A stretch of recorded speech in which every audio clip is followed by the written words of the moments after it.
Asal mula daerah Tiga Raksa dan Cisoka, Kabupaten Tangerang, Provinsi Banten. Pada zaman dahulu, penyebaran Islam berkembang sampai ke pelosok-pelosok daerah. Sultan Banten, yaitu Sultan Maulana Hasanuddin, mengutus para ulama untuk menyebarkan agama rahmatan lil alamin ini dengan penuh kedamaian. Para penduduknya pun menerima dengan senang hati. Sampailah salah satu ulama ke daerah perbatasan wilayah Kerajaan Pajajaran, yaitu di sebuah wilayah yang sekarang berada di Kabupaten Tangerang, sekitar tahun 1580-an. Saat itu, para penduduk masih memeluk agama Hindu. Salah satu ulama yang diutus ke wilayah ini adalah Syekh Mas Masaat. Syekh dikawal oleh ratusan tentara dari Kesultanan Banten. Beliau diutus ke daerah yang sekarang disebut Cisoka. Syekh Mas Masaat merupakan seorang ulama yang bijaksana dan disegani. Dia tinggal di daerah yang sekarang bernama Solear. Beliau lalu mendirikan pesantren sebagai pusat pendidikan dan penyebaran agama Islam di wilayah itu. Usaha penyebaran agama Islam oleh Syekh Mas Masaat di wilayah perbatasan itu diketahui oleh pihak Kerajaan Pajajaran. Maka, Raja Pajajaran pun mengirimkan pasukannya di bawah pimpinan Ki Mas Laeng dan Ki Buyut Seteng.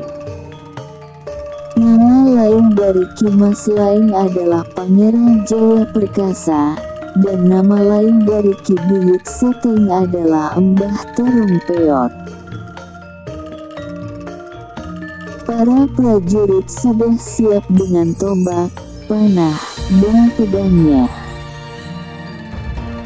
Perbekalan pun telah disiapkan, mengingat jarak ibu kota menuju perbatasan cukuplah jauh. Maka, berangkatlah pasukan Pajajaran, di bawah pimpinan dua pembesar itu menuju perbatasan. Setelah berhari-hari perjalanan mereka tempuh, sampailah di wilayah perbatasan. Lalu mereka menebang pohon-pohon hutan. Kayu-kayunya digunakan untuk membangun kota atau benteng, tempat pengawasan terhadap kegiatan penyebaran Islam. Untuk kebutuhan hidup di sana seperti makan dan minum, mereka pun membuat sumur siuk atau cibit, yang terdapat pancuran emas. Yang akhirnya wilayah itu disebut sebagai Katomas, yang terletak di wilayah Tiga Raksa kini. Wilayah ini berada di sebelah timur wilayah Syekh Mas Masaat. Di Katomas inilah sang pimpinan, Ki Mas Laeng, mengawasi gerak-gerik wilayah barat itu. Ki Mas Laeng sangat disegani oleh para prajuritnya. Kemampuan olah kanuragannya tak diragukan lagi sebagai pimpinan pasukan. Adapun Ki Buyut Seteng merupakan wakilnya. Ki Buyut Seteng berasal dari Sumedang wilayah Kerajaan Pajajaran. Ki Buyut Seteng juga terkenal dengan kesaktiannya. Kedua belah pihak, baik Ki Mas Laeng dan Syekh Mas Masaat, rupanya sudah saling mengetahui kehadiran pasukan masing-masing. Untuk mencegah terjadinya peperangan, Syekh Mas Masaat lalu mengirim utusan dengan menyampaikan tujuan syiar agama Islam kepada pihak Ki Mas Laeng. Namun, karena menjaga nama baik kerajaan, ajakan itu ditepiskan oleh Ki Mas Laeng. Hawa peperangan pun semakin terasa di langit wilayah perbatasan itu. Perang tak terhindarkan. Korban berjatuhan. Sehari, 2 hari. Seminggu, 2 minggu. Sebulan, berbulan-bulan. Perang terus berkepanjangan. Di saat itu, duka menimpa pihak Syekh Mas Masaat. Syekh wafat karena sakit. Suara tahlil bergema di pesantren. Pucuk-pucuk daun jati di pemakaman itu diam membeku. Air sungai Cidurian seakan berhenti riak-riaknya. Tak kelihatan binatang-binatang penghuni hutan di sekitar makam itu. Hanya terlihat 1-2 yang bergelayutan berpindah dari satu dahan ke dahan lain. Sesekali, penghuni pohon itu berteriak pedih seakan tak ingin berpisah dengan empunya. Makam Syekh Mas Masaat pun banyak diziarahi orang-orang dari berbagai wilayah. Kegalauan menggelayuti pikiran para santri dan prajurit kesultanan. Siapakah pengganti penerus perjuangan Syekh Mas Masaat? Akhirnya, tanda tanya itu mendapatkan jawaban. Dengan diutusnya seorang ulama oleh Sultan Banten. Ulama itu bernama Syekh Mubarak. Para santri dan penduduk menyambut hangat kedatangan pemimpin baru mereka. Konon, Syekh Mubarak berasal dari daerah di Timur Tengah. Syekh sering berpindah-pindah tempat.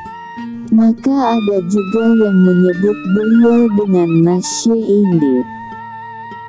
Konon, nama asli Syekh Mubarak adalah Abdullah Muhammad bin Umar bin Ibrahim At-Talmasani. Sebutan nama Syekh Mubarak berarti yang memberikan kebarokahan. Syekh memulai pengajarannya dengan pendalaman akidah. Syekh membacakan ayat-ayat suci Al-Quran dari kitab tulisan tangan, sedangkan para santri menyimak dengan takdim.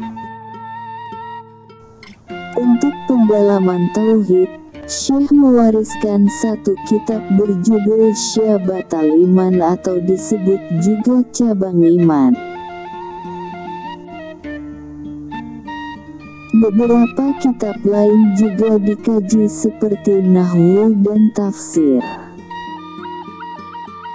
Dengan berjubah putih dan dengan penuh kelembutan namun jelas terpancar kewibawaan dan karomahnya, Syekh Mubarak memperdalam ajaran Islam kepada para santri dan penduduk. Kehadiran Syekh Mubarak ternyata sudah diketahui oleh Ki Mas Laeng dan Ki Buyut Seteng. Mereka pun telah bersiap-siap hendak melakukan penyerangan lagi. Untuk mencegah perang, Syekh Mubarak pun mengirimkan utusan kepada pihak Ki Mas Laeng. Utusan itu menyampaikan bahwa tujuan mereka adalah untuk menyampaikan ajaran agama, bukan berperang. Namun, Ki Mas Laeng lebih memilih untuk menyerbu pihak Syekh Mubarak.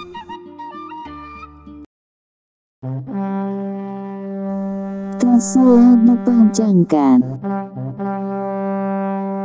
Tombak sudah mengarah ke langit. Pedang sudah berkilat-kilat. Serbu! Teriak prajurit-prajurit Ki Mas Laeng dan Ki Buyut Seteng. Perang pun tak terhindarkan. Pedang beradu golok. Tasulah tertahan tombak. Musuh panah melesat kencang. Sebagian tertahan tameng, tapi sebagian menembus dada. Teriakan kematian terdengar di mana-mana. Merang nyasar melayang-layang. Langit memerah di pucuk-pucuk runcing daun bambu. Suara tenggorok menggorok telinga, pedang menyayat hati. Warna hijau rerumputan pun telah berubah menjadi merah.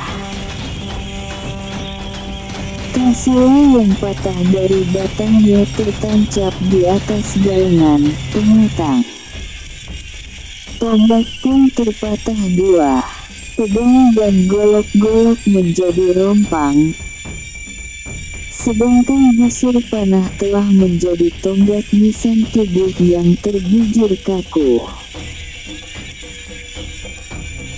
Lalu, merang nyasar hinggap di atas kepala mayat-mayat. Para nyasar itu melengkung seperti sabuk yang siap diarahkan kemana saja dia mau. Sayup-sayup dari arah selatan, terdengar suara azan maghrib. Selanjutnya, akhir adegan peperangan yang sama seperti itu terulang, dan terulang lagi.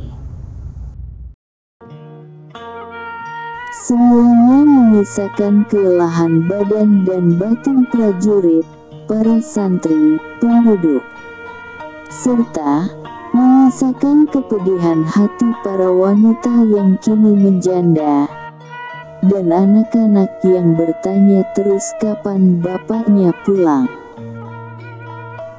Semua kepedihan itu terasa di hati Ki Mas Laeng, apalagi di kalbu Syekh Mubarak. Di sepertiga malam, Syekh Mubarak bermunajat kepada Tuhan. Lalu Syekh bersujud. Ya Allah, berikanlah kami petunjuk. Hening. Angin semulur menyelinap lewat palupuh, lantai bambu. Beduk kayu membisu. Atap lumia membeku. Menara segitiga membayang hitam dalam keremangan. Celurit malam yang hanya menerangi jagat, dengan sepertiga cahayanya pun sudah ingin cepat-cepat menyelinap di balik balebat. Fajar pagi. Udara pagi terasa sejuk. Para petani yang biasanya pergi ke sawah, kali ini tak terlihat. Begitupun dengan ibu-ibunya, yang menghabiskan pagi hari dengan mencuci di sungai-sungai tak tampak. Ada apa gerangan? Rupanya perhatian penduduk tertuju ke sebuah tempat, yang telah didirikan tenda-tenda. Para penduduk sudah memenuhi sekitar tenda itu. Di jalan utama, berjajar kiri kanan, para pemuda tegap mengenakan surban, berpakaian silat putih-putih. Sebuah keris menyembul di balik baju mereka. Lencana prajurit kesultanan tergantung di dada. Kelak, tempat pertemuan ini disebut Pasanggerahan. Dari arah barat, terlihat debu mengepul ke udara, diiringi ringkih kuda tertahan. Penunggangnya meloncat dengan ringan. Seorang prajurit memegang tali kuda. Lelaki penunggang itu bertubuh tinggi besar. Rambutnya digelung. Gelang bahar melingkar di lengannya. Di dadanya yang terbuka, menggantung kalung lencana yang menandakan seorang pimpinan pasukan. Dialah Ki Mas Laeng. Di belakangnya, seorang lelaki tegap dengan pakaian yang hampir sama, mengiringinya. Hanya bentuk lencananya yang membedakan dia dengan lelaki di depannya. Dia adalah Ki Buyut Seteng. Puluhan prajurit lengkap dengan senjatanya, berjajar mengiringi di belakang dua pimpinan pasukan kerajaan Pajajaran itu. Rombongan naik ke Paseban. Setelah beberapa santri mempersilakan mereka, Ki Mas Laeng dan Ki Buyut Seteng duduk di atas kursi jati yang telah disediakan. Beberapa perwira lainnya berderet di samping. Berhadap-hadapan di depan rombongan Pajajaran adalah para perwira Kesultanan Banten. Mereka saling bertatapan satu dengan yang lain. Suasana hening dan tegang menyelimuti tenda pertemuan itu. Dari arah dalam tenda, keluarlah seseorang berjubah putih dan bersurban. Janggut panjang agak keputihan menghiasi wajahnya. Semua yang hadir di ruang itu menoleh dan terdiam hening. Assalamualaikum warahmatullahi wabarakatuh. Wilujeng sumping kanggo saderek urang anu ti Pajajaran. Selamat datang di tempat kami. Adapun tujuan kami mengundang adalah ingin memusyawarahkan jalan keluar dari peperangan ini. Agama kami mengajarkan hidup penuh kedamaian, bukan peperangan. Kami menyampaikan ajaran ini, bukan dengan paksaan, tapi karena keikhlasan. Perang hanya menyisakan kepedihan badan dan batin. Mari sama-sama kita pikirkan kerugian akibat peperangan ini. Ucap Syekh Mubarak menyampaikan pendapatnya dalam pertemuan itu. Semuanya diam merenungkan ucapan Syekh, termasuk Ki Mas Laeng dan Ki Buyut Seteng. Lama mereka merenung. Setelah sekian lama pembicaraan terjalin di kedua belah pihak, maka diputuskanlah hasil musyawarah. Orang yang ramai berbisik-bisik menunggu hasil musyawarah segera terdiam. Syekh Mubarak pun berucap, "Hadirin, saudara-saudaraku, Setelah kami musyawarahkan baik-baik, ternyata perang hanya membawa kesengsaraan. Perdamaian adalah jalan keluarnya. Maka mulai hari ini, perang dihentikan, ucap Syekh dengan suara yang menggema. Serentak para santri, penduduk, dan prajurit Kesultanan Banten serta Pajajaran berucap syukur. Mereka saling berpelukan erat. Syekh Mubarak mendekati Ki Mas Laeng. Dengan tersenyum, Syekh Mubarak menjabat erat tangan Ki Mas Laeng dan Ki Buyut Seteng. Syekh Mubarak lalu menuntun Ki Mas Laeng dan Ki Buyut Seteng melafazkan 2 kalimat syahadat. Atas izin dan hidayah Allah Subhanahu wa Ta'ala, 2 pimpinan pasukan Pajajaran itu menjadi Muslim. Suasana harum menyelimuti ruang tenda pertemuan itu. Haru karena mereka telah terbebas dari peperangan yang menyisakan kepedihan dan kesengsaraan. Mereka juga bahagia karena kedamaian telah tiba di depan mata. Semuanya tak kuasa menahan tangis kebahagiaan. Mereka semua meneteskan cai suca atau air mata. Sejak saat itu, mulailah pertemuan perdamaian itu, yang disebut cai suca. Dan dengan bergulirnya masa, maka diubah menjadi Cisoka. Adapun untuk ketiga para pemelihara kedamaian itu, di kedua belah pihak, yaitu Ki Mas Laeng, Ki Buyut Seteng dan Syekh Mubarak, dikenal dengan nama daerah Tiga Raksa.